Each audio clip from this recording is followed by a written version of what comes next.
Good morning, children. So now today we'll talk about limitations of Ohm's law. See, when we say limitations, what does it mean? That in what condition Ohm's law is not obeyed. That means we do have condition where Ohm's law is obeyed and where Ohm's law is not obeyed. So accordingly, we have got ohmic devices and non-ohmic devices. Now the conditions under which Ohm's law will not be obeyed, as we know that Ohm's law is V is equals to IR, where R is a constant, depends upon length and area of cross section, that is the characteristic of the material as well as the quality of material, and then it is the temperature. Actually, what happens in normal routine, what we are doing is when we are drawing the graph, we are getting a straight line graph. Now, as we'll keep on increasing the voltage, current keeps on increasing. That is true.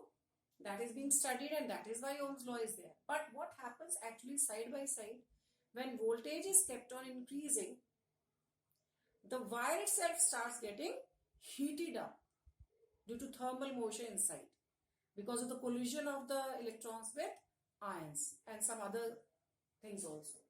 In that case now, that means after certain range of voltage, temperature will start changing for a given resistance only or for a given material of wire. And as soon as the temperature changes, this ceases to be a straight line. Now this will not become remain a straight line after a given value of voltage. Maybe after a given value of voltage, it may go like this.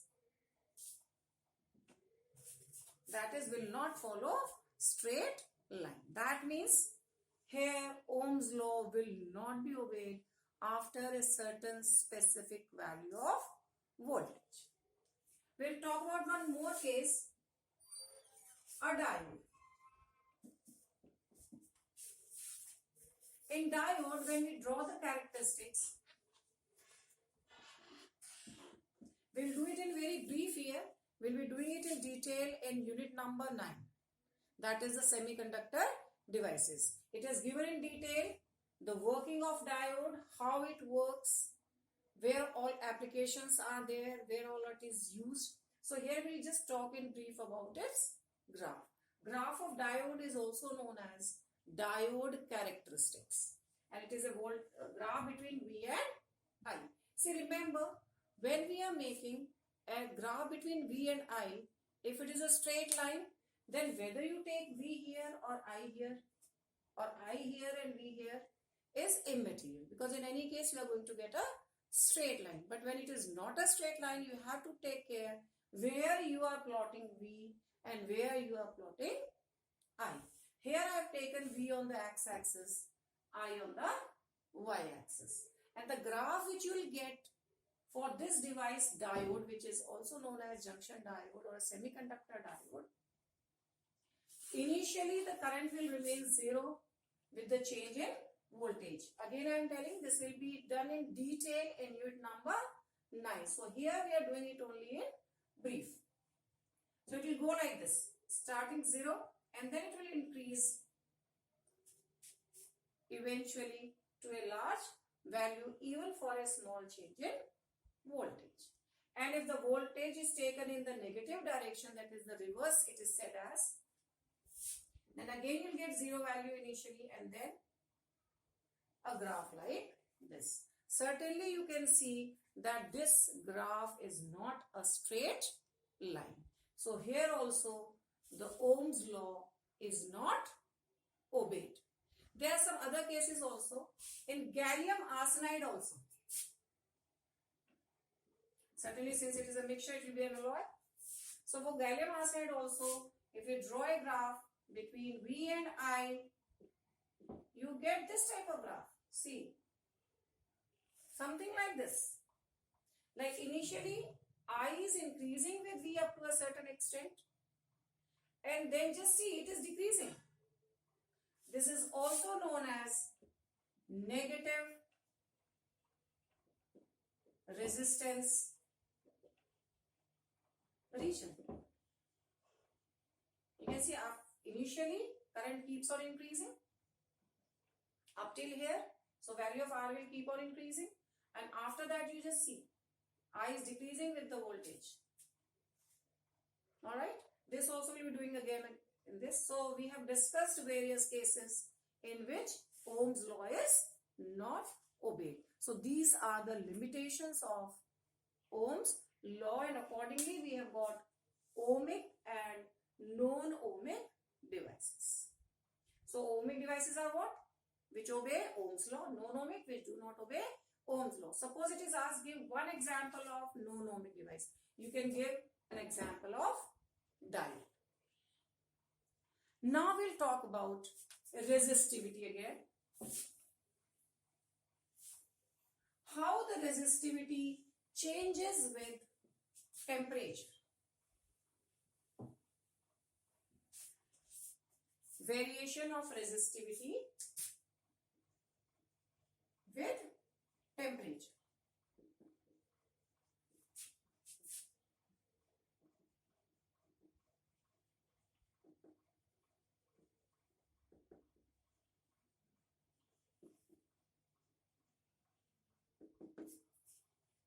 Resistivity you already know.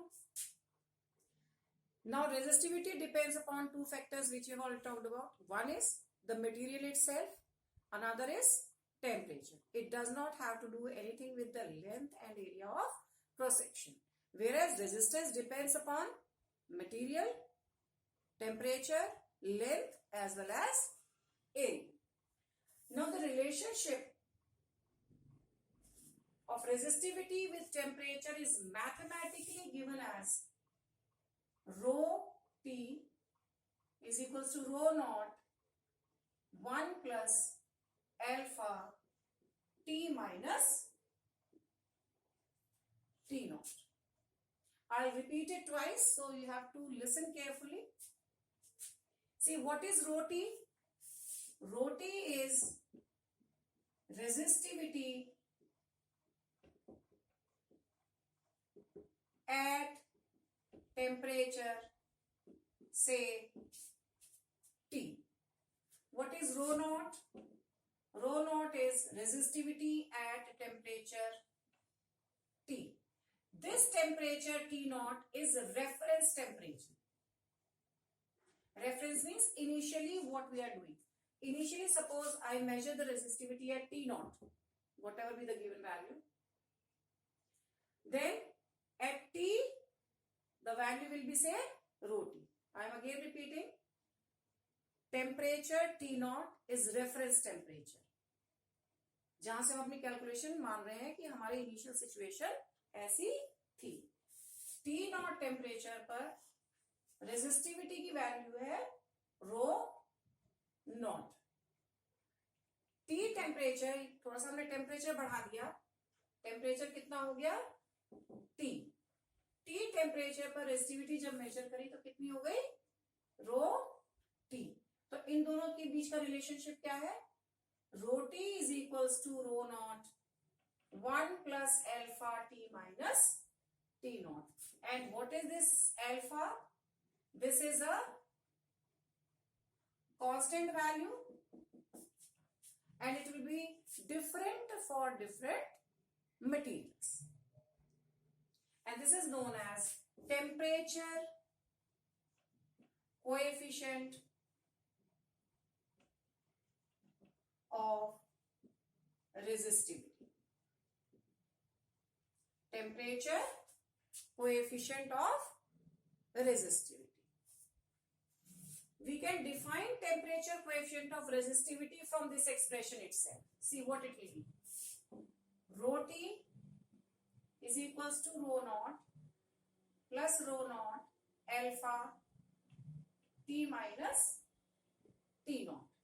So alpha will be equal to rho T minus rho naught upon T minus T naught rho naught. And from here we can define. So temperature coefficient of resistivity can be defined as change in resistivity per unit resistivity per unit rise in temperature. In this way we can define change in resistivity per unit resistivity per unit rise in temperature. And what will be the unit? Per degree centigrade, or you can, depending upon the unit, or per degree Kelvin, because unit of resistivity will cancel out with resistivity here also. So we are only left with per degree centigrade or per Kelvin. And from this expression you can see that with the temperature, this is for metals.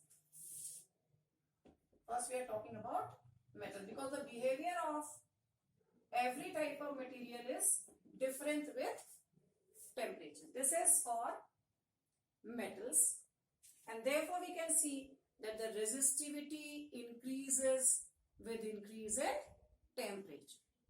This is a mathematical expression by which we can explain.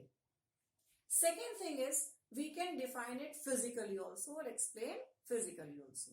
See, metals have got free electrons to move around in a conductor or a given material. So what happens with increase in temperature, the electrons start moving very fast, and as they start moving very fast, they keep on colliding with nearby ions frequently, and that means relaxation time will decrease. And as they start moving towards the other side of the material, they will feel more resistance.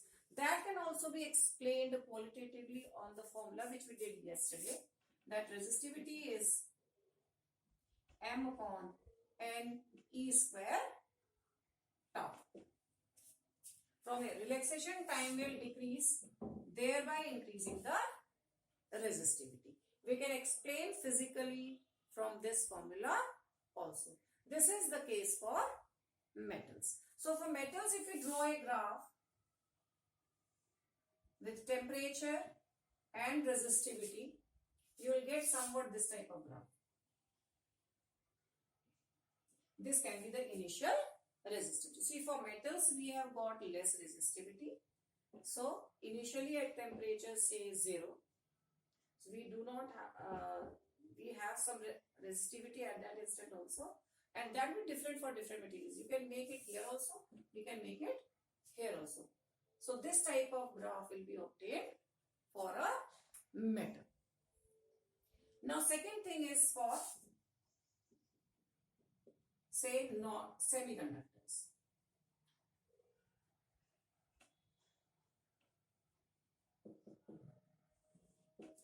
Now semiconductors, it is the other way around. The factors, the temperature, how it plays a role in the conductivity is, see, in semiconductors we do not have any free electrons to move around in the lattice or in the given semiconductor material. So what actually happens when we increase the temperature, it is not the relaxation time which we talk about, it is the number of electrons. See, in metals, number of electrons were already present to conduct. Here there are no electrons. Now what happens with increase in temperature? Number of electrons become free. They leave their covalent bonding and become free with increase in temperature. So we do get carriers of current. Once the carriers of current are produced, then what will happen? This is going to affect more. Now the number will increase, therefore resistivity will increase. This factor is more important in semiconductor than this factor. because this factor will come into existence only when there are number of electrons. If there are no number of electrons, this is immaterial for us. So this is the case for semiconductors. So when we draw the graph, it is the other way around. You will get this type of graph.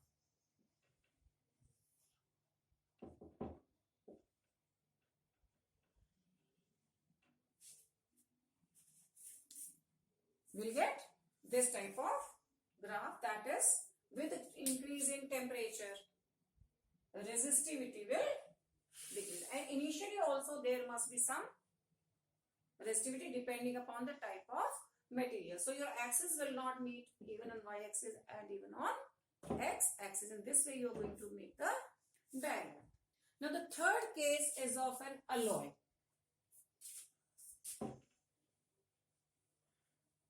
Now what happens in an alloy?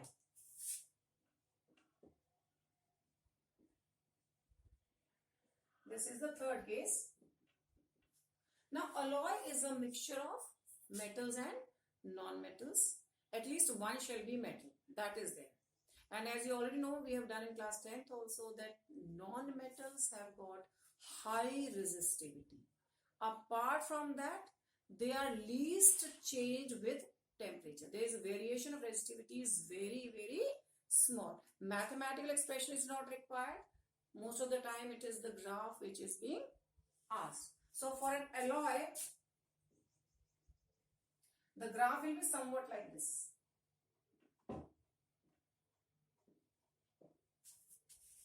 Initially say the resistivity is quite high.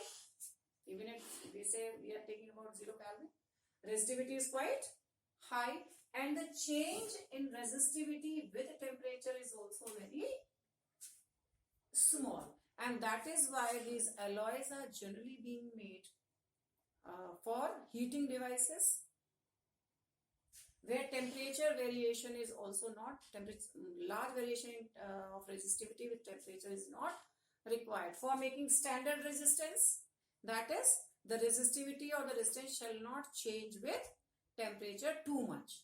So it will keep on obeying Ohm's law.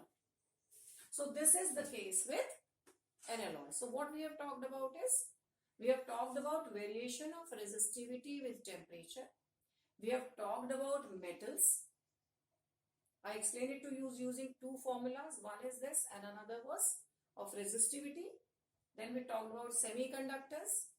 Then we talked about an alloy. The graphs of also these three shall be very clear to you. Now here in this expression, for a given material of length and area per section, this can also be replaced by R. We can have RT is equals to R naught 1 plus alpha T minus T naught. You can use it for resistance